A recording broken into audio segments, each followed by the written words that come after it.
नमस्कार दुनिया हलचल को स्वागत करुछि मु संजय। आसंतु नजर पकाइबा वर्तमान रो मुख्य खबर उपरे। म्यांमार और थाईलैंड रे घटिथिबा बड़ धरणर भूकंप रे 160 जनकर मृत्यु हेबा सह 700 रु अधिक लोक आहत होइचंती एवं रिक्टर स्केल रे भूकंपर तीव्रता 7.7 थिया बेले मृत्यु संख्या 10,000 टपिपार बोली जियोलॉजिकल सर्वे पक्षरु आशंका करा जाउची। विराट अट्टालिका गुड़िक धाराशायी होई पड़ी रहिथिया बेले रास्ता घाट रे विराट गर्त सृष्टि होइची। सेपटे भारत वायुसेनार स्वतंत्र विमान जोगे 15 टन रु ऊर्ध्व रिलीफ सामग्री पठा जाइची। पूरी तालबणिया थाना अधीन सिद्ध महावीर चमारसाई स्त्री कुमारी थाना आत्मसमर्पण कला स्वामी। कौन कथा को नहीं उभय स्वामी स्त्री मध्य बचसा होता। उक्त स्वामी निज स्त्री को पिटी पिटी हत्या करथिला एवं घटनास्थल में तालबणिया थाना पुलिस तदंत जारी।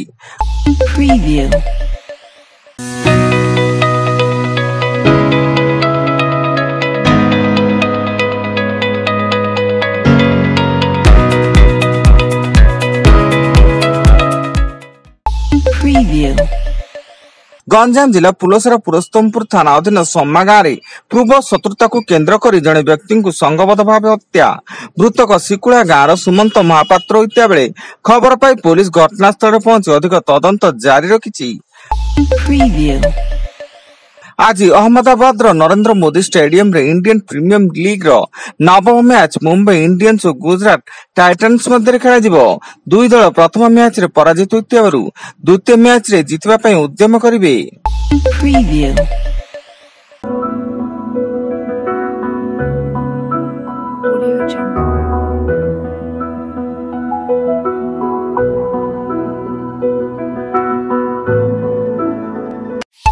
Preview. Audio Jungle.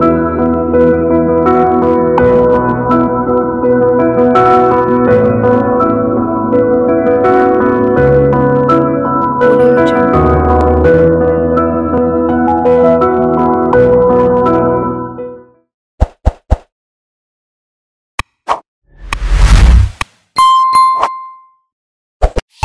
Preview. Eid ul Fitr रे सरकारी छुट्टी सत्वे मार्च 31 रे गुरुत्वपूर्ण आर्थिक कारबार पाई बैंक खोला रहिबो। आर्थिक कार्य निरंतरता सुनिश्चित करिया पाई भारतीय रिजर्व बैंक ए निर्देश देइछि। एथिसह देश रे थिबा समस्त आयकर कार्यालय मध्य मार्च 29, 30 और 31 तारिख रे खोला रहिबाकू आयकर विभाग निष्पत्ति नेइछि।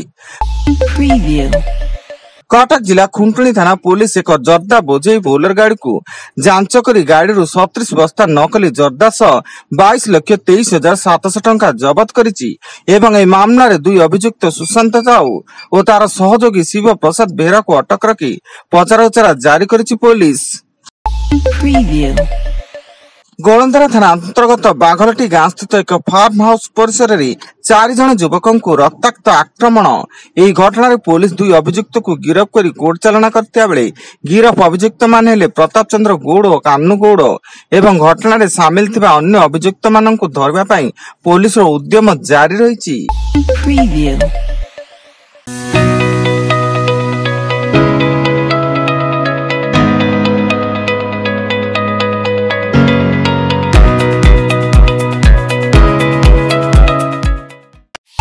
Preview.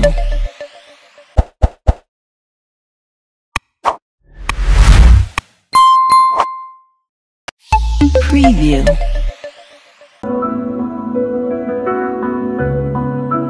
Audio Jungle.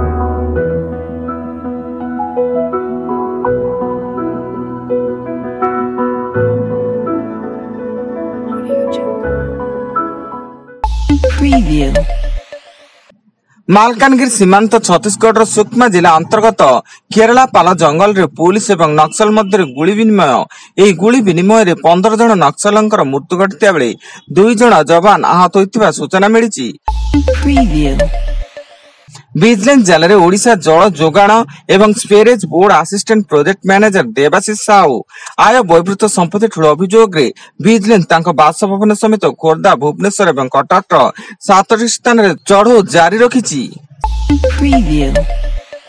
एवं रायगढ़ जिले में जड़े 12 वर्षीय नाबालिका दुष्कर्म उद्यम मामला रे पुलिस कार्यरत फॉरेस्टर को गिरफ्त करिछि। पद्मपुर थाना पुलिस नाबालिका दुष्कर्म उद्यम मामला रे फॉरेस्टर नरसिंह शतपथी को गिरफ्त करी एक मामला रुजु करी घटनार तदंत करिछि। Preview. वर्तमान पाई एतिकी अधिक न्यूज अपडेट्स पाई विजिट करंतु आम वेबसाइट www.duniyahalchal.in। धन्यवाद।